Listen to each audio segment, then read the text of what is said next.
नमस्कार दोस्तों। 2024 के लोकसभा चुनाव संपन्न हो चुके हैं।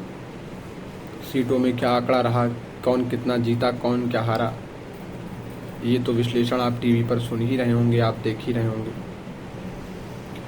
लेकिन इस चुनाव में एक चीज़ आपको खास देखने को मिली होगी। आपने देखा होगा बहुत सारी राजनीतिक दल के नेता अपनी जेब से संविधान की छोटी सी पुस्तक निकालते थे।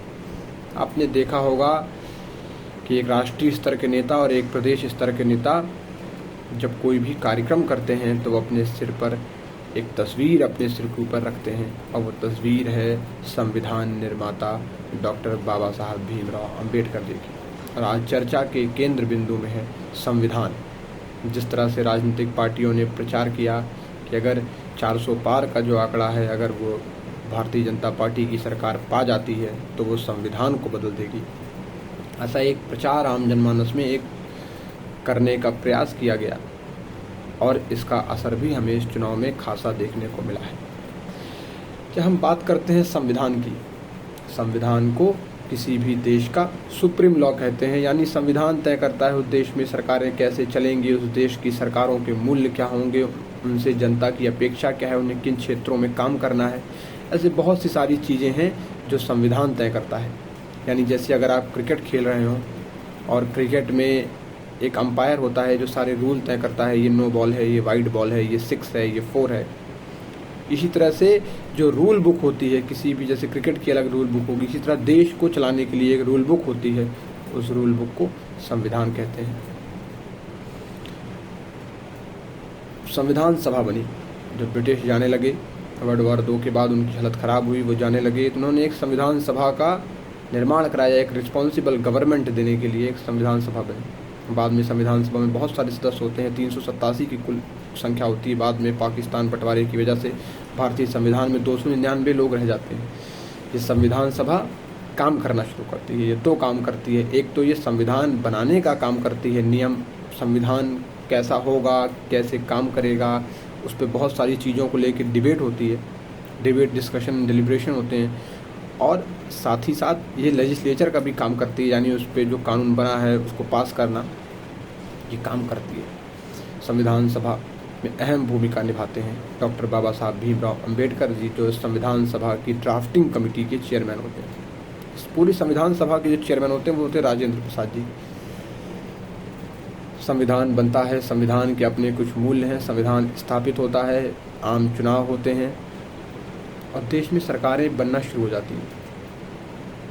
लेकिन वो सरकारें किस तरह काम करेंगी, उनकी कार्यक्षेत्र कितना है, वो किन आदर्शों के लिए काम करेंगी, उनके काम करने की तरीका क्या होगा, उनको स्थापित क्या करना है, ये सब प्रेरणा और उनको निर्देशन संविधान से मिलता है।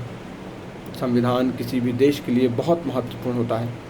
बहुत सारे देशों में संविधान है और बिना संविधान के एक तानाशाही सरकार मिलती है। संविधान जब सरकार की सीमाओं को तय करता है और जनता को एक समान अधिकार देता है, वो संविधान होता है।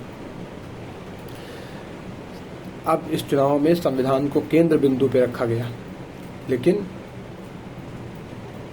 क्या कोई भी सरकार संविधान को बदल सकती है?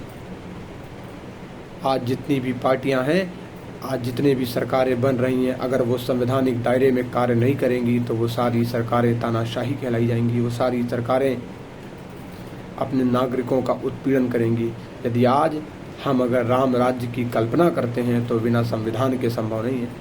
संविधान सर्व समाज को अधिकार देता है उत्थान के लिए। अगर कोई एक केंद्र बिंदु है जो सर्व समाज के उत्थान की बात करता है, उनके लिए कटिबद्ध है, प्रतिबद्ध है, तो वो है भारत का संविधान। भारत का संविधान की शपथ लेके ही आज जितने भी बड़े बड़े उच्च पद हैं उनमें लोग बैठते हैं। भारत की संसद हो या जुडिशरी हो, सब लोग भारत के संविधान के प्रति निष्ठा रखने की शपथ लेते हैं। भारत का संविधान सर्व समाज की रक्षा करने में सक्षम है। हम बहुत जगह ऐसा देखते हैं कि बहुत जगह संविधान बदले गए, यहाँ तक कि 4-4, 5-5 संविधान, कोई भी नया आता है वो अपने हिसाब से काम करने के लिए संविधान बदल देता है।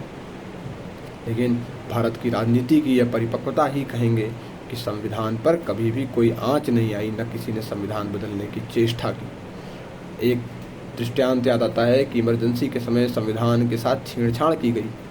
लेकिन ये भारत की जनता है जिसने संविधान को सर आंखों पर रखा। संविधान के पास ताकत कहाँ से आती है? जब हम ये बात करते हैं तो उसका जो सबसे पहली लाइन है, we the people of India, हम भारत के लोग, ये लोग उसे ताकत देते हैं। और जब पहली बार इमरजेंसी के दौरान कांग्रेस सरकार ने चाहा, इंदिरा गांधी जी की तानाशाही सरकार ने चाहा कि हम संविधान को बदलें, तो उन्होंने संविधान तो बदला 42वें संशोधन में, लेकिन इमरजेंसी हटने के बाद जो आम चुनाव हुए उसमें आम जनमानस ने उनको ही बदल दिया।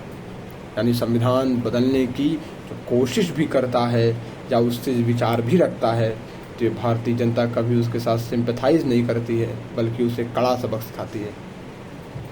संविधान अपेक्षाएं हैं, आम जनमानस की अपेक्षाएं हैं। संविधान ये सुनिश्चित करता है कि एक सामान्य परिवार में जन्मा व्यक्ति भी शीर्ष पद पर बैठने के सपने देख सकता है। एक गरीब परिवार में जन्मा व्यक्ति भी देश में सुख, शांति, अमन से रह सकता है। उसके अधिकारों का कोई अतिक्रमण नहीं करेगा। संविधान तय करता है कि सरकारों की सीमा कितनी होगी। इस संविधान तय करता है कि आप किसी भी जगह जाकर बस सकते हैं, रह सकते हैं, और आप सरकारों के खिलाफ बोल सकते हैं। आपको याद होगा, राजतंत्र में राजा के खिलाफ बोलने का तो एक ही दंड होता है, आपको अपनी प्राणों से हाथ धोने पड़ेंगे। लेकिन संविधान सुनिश्चित करता है कि आप अपनी सरकारों की जो गलत नीतियां हैं, या यदि आप उससे संतुष्ट नहीं है तो आप मुखर होकर अपने विचार रख सकते हैं, और सरकार को ये स्वीकारना पड़ेगा और उसको सहना पड़ेगा। जो सरकारें अपना क्रिटिसिज्म नहीं सहती हैं, वो सरकारें निश्चित ही अपनी जनता की सेवा नहीं करती हैं।